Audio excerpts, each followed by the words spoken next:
യോഗ ചെയ്യുന്ന ആളുകൾ നമ്മുടെ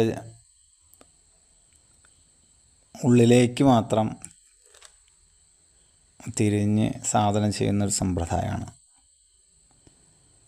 എന്ന് വെച്ചിട്ടുണ്ടെങ്കിൽ നമ്മളുടെ ആത്മപ്രകാശം, ചൈതന്യം, നമ്മുടെ ഉള്ളിലുള്ള ആ പ്രകാശ സ്വരൂപം അല്ലെങ്കിൽ ആ സത്ത,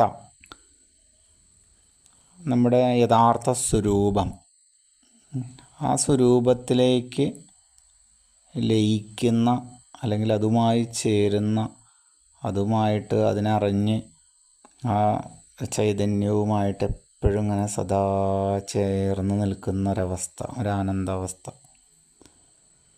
അതാണ് മെല്ലെ മെല്ലെ മെല്ലെ ഒരു സാധകൻ എത്തിച്ചേരുന്നത്.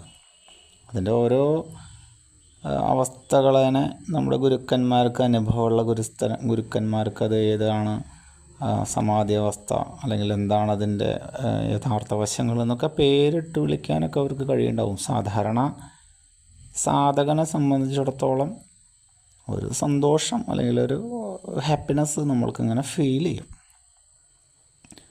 അപ്പോൾ യോഗ എന്ന് പറയുന്നത് അങ്ങനെയാണ്. അപ്പോൾ അവിടെ അതിൽ ഈശ്വരനെ കുറിച്ച് തസ്യനാമം പ്രണവാണ്, ഓംകാരാണെന്നൊക്കെ പറയുന്നുണ്ട് പതഞ്ജലി മഹർഷി. ക്ഷേത്ര ആരാധന, അതിനെക്കുറിച്ച് അതിൻ്റെ ഒരു പ്രാധാന്യമാണ് ഇപ്പോൾ ഞാനിന്ന് എൻ്റെ ഒരു അറിവിൽ പറയണത് കേട്ടോ. ഇപ്പോൾ യോഗ ചെയ്യുന്ന ആൾക്കുകൾ ഇപ്പോൾ കൂടുതൽ ധ്യാനത്തിന് പ്രാധാന്യമാണ് കൊടുക്കുന്നുണ്ടാവും, അല്ലെങ്കിൽ മെഡിറ്റേഷൻ, ശുദ്ധീകരണത്തിന് വേണ്ടിയിട്ട് ക്രിയകൾ, മൂല്യ അറിവ് എന്നുള്ള രീതിയിൽ സ്വാധ്യായം, യമനിയമങ്ങൾ, ശരീരത്തിൻ്റെ ഫ്ലെക്സിബിലിറ്റി, അങ്ങനെയുള്ള കാര്യങ്ങൾ, ആസനാസുകൾ, അതുപോലെ പ്രാണസംബന്ധമായിട്ടുള്ള ശ്വാസ സംബന്ധമായിട്ടുള്ള പ്രശ്നങ്ങൾക്കൊക്കെ പരിഹാരം എന്നുള്ള രീതിയിലും ഒരു കോൺസെൻട്രേഷൻ കിട്ടാനും ധ്യാനത്തിലേക്ക് എത്താനുള്ള മാർഗങ്ങളുടെ ഒരു ഭാഗമായിട്ട് ശ്വാസപ്രശ്വാസയോർ ഗതിവിച്ഛേദ ഇതി പ്രാണായാമ എന്നുള്ള അതിൻ്റെ ആത്യന്തിക തലത്തേക്കൊന്നും എത്തിയില്ലെങ്കിലും ചെറിയ നാഡീശോധന, ഭ്രമരക്ക പോലെയുള്ള ചെറിയ പ്രാണായാമ രീതികൾ ഒക്കെ ചെയ്തിട്ട് ഇങ്ങനെ സാധാരണ പ്രാക്ടീസൊക്കെ ചെയ്ത് ഇങ്ങനെ പോവുകയാണ് ചെയ്യുന്നുണ്ടാവുക.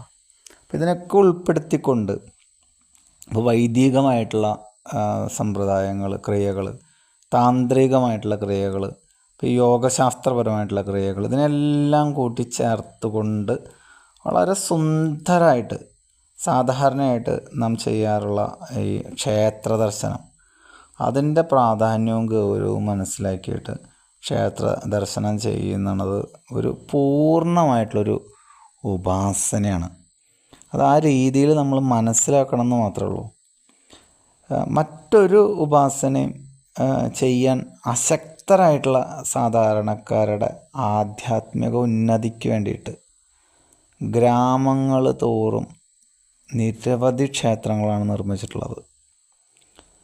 മറ്റ് ഉപാസനാ മാർഗങ്ങളിലെ ഒരു കുറച്ച് ബുദ്ധിമുട്ടുകളുണ്ടല്ലോ. ഇപ്പോൾ ഈ ആസനാസുകൾ, യമനിയമങ്ങൾ, പ്രാണായാമങ്ങൾ, ക്രിയകൾ, അത്രയൊന്നും ഒരു ബുദ്ധിമുട്ടില്ല ക്ഷേത്ര ദർശനത്തിന്.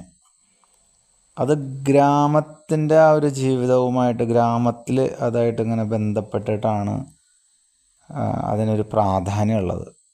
സമൂഹത്തിൽ അതിൻ്റെ പ്രാധാന്യം ഗ്രാമത്തിൽ അങ്ങനെ ബന്ധപ്പെട്ടിട്ടുള്ള ആചാരാനുഷ്ഠാനങ്ങൾ, നിരവധി കാര്യങ്ങൾ അതുമായി ബന്ധപ്പെട്ടിട്ട് അതാത് സ്ഥലത്താണ് കേട്ടോ. ഓരോ ഇന്നൊരു ദേവന് നമ്മുടെ നാട്ടിൽ ഇഷ്ടമുള്ള ഭക്ഷണമാണ് ഉള്ളതുപോലെയല്ല അപ്പോൾ വേറെ സ്ഥലത്തുണ്ടാവും. അപ്പോൾ UP-യിൽ ഭഗവാൻ കൃഷ്ണന് കൊടുക്കുന്നത് ഇവിടെ കൊടുക്കുന്ന പഞ്ചാര പായസമല്ലല്ലോ. അല്ലെങ്കിൽ വേറെ അന്യന്യ ഓരോരോ സംസ്ഥാനങ്ങളിൽ ചെല്ലുന്ന സമയത്ത് ഭഗവാൻ കൃഷ്ണൻ അല്ലെങ്കിൽ മഹാവിഷ്ണുവിൻ്റെ അവതാരങ്ങൾക്ക് വ്യത്യസ്ത അതാത് സ്ഥലങ്ങളിലുള്ള അവർ കഴിക്കുന്ന ഭക്ഷണത്തിൽ നിന്ന് അങ്ങനെയാണല്ലോ അതിന് ആരാധന സമ്പ്രദായമുള്ളത്. ഇപ്പോൾ കേരളത്തിലുള്ള ക്ഷേത്രങ്ങളിൽ ഉള്ള പ്രസാദം നിവേദ്യമായിട്ട് വെക്കുന്നതല്ല മറ്റുള്ള സ്ഥലങ്ങളിലുള്ളത്. അപ്പോൾ അതുപോലെ അത് ആ സമൂഹമായിട്ട് അവിടെയായിട്ട് അവിടുത്തെ വ്യക്തികളും ആ നാടിൻ്റെ ഭൗതികവും ആധ്യാത്മികവുമായിട്ടുള്ള ആ ഒരു ഇതിന് വേണ്ടിയിട്ട് പൂർവികർ മെനഞ്ഞെടുത്തിട്ടുള്ള ഈ ഒരു ലളിതമായിട്ടുള്ള സമ്പ്രദായമാണത്. അത് ഭാരതത്തിലെ ഓരോ ഗ്രാമത്തിലും വളരെ ശ്രദ്ധാപൂർവം, വളരെ ബോധപൂർവം അതിങ്ങനെ ആചരിക്കേണ്ടതാണ്. അവിടെ ആചാര്യന്മാർ അല്ലെങ്കിൽ ആ ക്ഷേത്ര മേൽശാന്തിയോ ക്ഷേത്രത്തിൻ്റെ ആചാര്യനോ അതൊക്കെ ഒന്ന് ചിട്ടപ്പെടുത്തി വയ്ക്കുകയാണെങ്കിൽ വളരെ നല്ലൊരു കാര്യമായിരിക്കും.